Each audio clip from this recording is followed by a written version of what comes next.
off all these siege tanks now. Those drones really desperately trying to run for their lives. There's Wednesday Night Starcraft. vVv Gaming. This map in particularly, you can do something like a 3-gate with tech, and with a sentry you can definitely get a nice defensive force field on that ramp. If we're on something like Tal'Darim Altar, the 4-gate still probably the strongest build in PvP, just because of the wide choke point and just the way the map works out.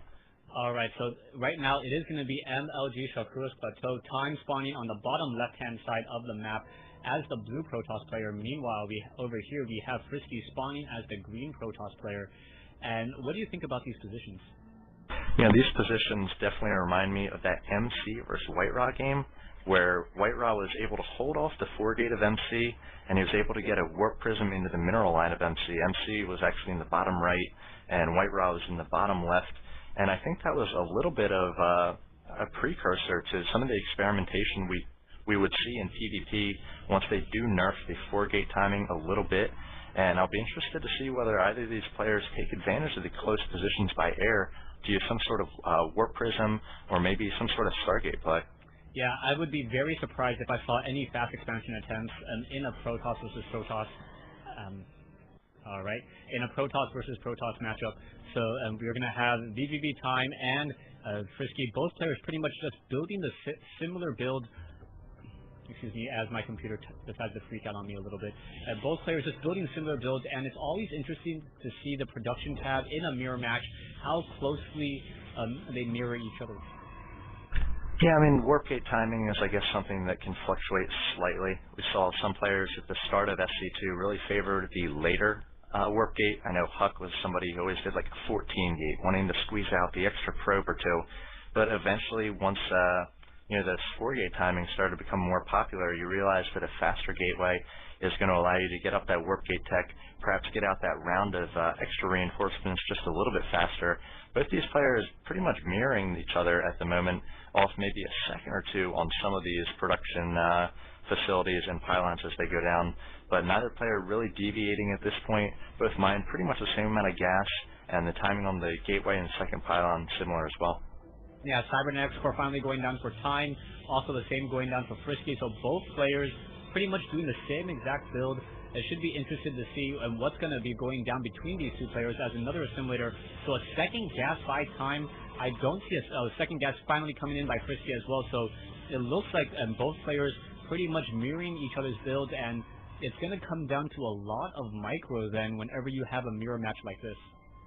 Yeah, Time actually is attacking that pylon in the base of Frisky, and because of the positioning of the probe there attacking the pylon, he has yet to see the second gas, just finally now seeing it. So he was lacking a little bit of information there, but now he knows that his opponent at least is going to be on a second gas. He wants to see if he starts mining it as well. Both players starting that warp gate tech, and we'll see how much chrono boost that they do choose to use on that. It looks like a quick chrono boost coming out from Frisky, as his first Zealot does pop out as well, taking a few shots at the probe of Time there, making him think twice about staying in that base. But again, the warp gate timing and the chronos used on it, I guess, is one of the variations we can see as we start to get a bit of a variance here in the two builds. Yeah, it's also interesting to note that Time didn't go for that early Zealot, so the probe wasn't forced out nearly as early. The probe now finally making its way out over here, just going to hide off at the 10 o'clock expansion instead, and while the probe of Time sitting on the south Zelnaga watchtower. And I apologize for my overlay. For some reason, the overlay is not staying on top of the StarCraft screen. We will give you guys updates on the scores at the end of each round. Yeah, and I feel like it needs to be mentioned, Frisky again has been using the chrono boost on that cybernetics core, so the warp gate tech at this point is about 30 game seconds ahead of Time. Time has been using his chrono boost on the single gateway he had up, but he actually got supply blocked as he was trying to come out with a lot of early units. So he was trying to get out those early units to perhaps defend against some sort of quick warp gate tech there, as we do see Frisky moving in, trying to take down a few probes. But really with that supply block, Time screwed himself a little bit. He's not going to have as many units as he possibly could have, and we'll see whether the quick warp gate timing of Frisky really pays off here. Yeah, the quick warp gate timing should help him out in just a little bit. You can see that the warp gates are now already up. A Twilight Council also coming into play. So this is something that I don't normally see, a robotics facility and a Twilight Council at the same time. The Observer also going to make its way out. And with Frisky going down 2 tech paths and expanding at the same time, we'll see whether or not Time is going to be able to utilize this and utilize the fact that Frisky is trying to go down so many paths and perhaps do a little bit of a timing push. Yeah, it looks like Time has no eyes on this, though, so this expansion will probably finish before Time is able to scout it. And we'll see whether Frisky is able to chrono out some of these units. He is getting Blink up. We do see Time finally coming out with his first Observer, so it looks like he's going to possibly have that rallied and take down the Observer of Frisky, who's already made it, I think, over into Time's base with his Observer. And we'll see whether Time is going to be able to take advantage of some sort of timing here. He is getting up a robotics bay, so I imagine he won't be pushing out until he gets his first few Colossi out. Yeah, but the robotics bay will be coming in just a moment. We already have Immortals coming in as well, so Time looking to just wait and wait. Meanwhile, this one Nexus should be up and running in about another 10 seconds or so, giving a stronger economy. We will be dealing with Blink Stalkers though, and Blink Stalkers with an Observer should be able to get a lot of damage. Time trying to sneak his way in, unable to do so, and I think Time is still playing pretty much in the dark, only seeing a Gateway and a Cybernetic Core. Yeah, he's got his second Immortal out. He's working on his first Colossus, so I wonder if he's got some timing in mind here. But the Blink is already finished. Frisky does not have a lot of units at this point, just the 5 Stalkers, 2 Sentries, and a Zealot. So that would lose against this Immortal Zealot and now Colossus army of Time, but he will be on the second base. He's got 32 Harvesters to 27, and Stalkers are pretty cheap both mineral and gas-wise, so if he's able to really macro up here, take advantage of that income, he could just perhaps get a nice economic advantage as we see Frisky pushing towards the front door of Time. And Frisky finally tries to push in, and really smart, decides to blink, just sticking his toe in the water, seeing the temperature, and knows that he cannot really engage that. But what he's doing is he's shutting down the expansion attempt, or at least knowing when the expansion will finally go down. And the longer this game goes, the better it will be for Frisky. Yeah, taking a few risks there, going with the Robotics and the Twilight Council at the same time. But that did allow him to really take map control here, as he's got these Stalkers over. Now with that Observer in place as well, he could blink up. He does see that the Colossus is out, and a second one about to finish for Time. So Time needs to find some timing here to really take advantage of the lack of units for Frisky and just the lack of tech as well. Yeah, I think Time is going to be doing an all-in in just a moment. You can see that the Observer is still wandering around. There's going to be 2 Colossus, 2 Immortals, Zealots, and Stalkers, but because of the way the map is situated, the long walking distance, and the fact that these Stalkers can move at the speed of light, I think Frisky should be able to at least get some proper defenses up. You can see a lot of Zealots inside Frisky's base, some Sentries as well, but the Sentries are not going to be able to do very much with force fields. As we know, Colossi are able to walk through those force fields with ease, as Immortals, Colossus, and now Stalkers, Zealots finally making their way out. There is going to be one Observer going to get sniped down over here. The Stalkers are trying to engage. They did blink in, and that was actually a mistake there by blinking in. They were unable to actually escape all too well, and now one Observer has been sniped down, and Time looking to punish his opponent, hoping that he was only running off of 2 bases and now trying to do this timing push.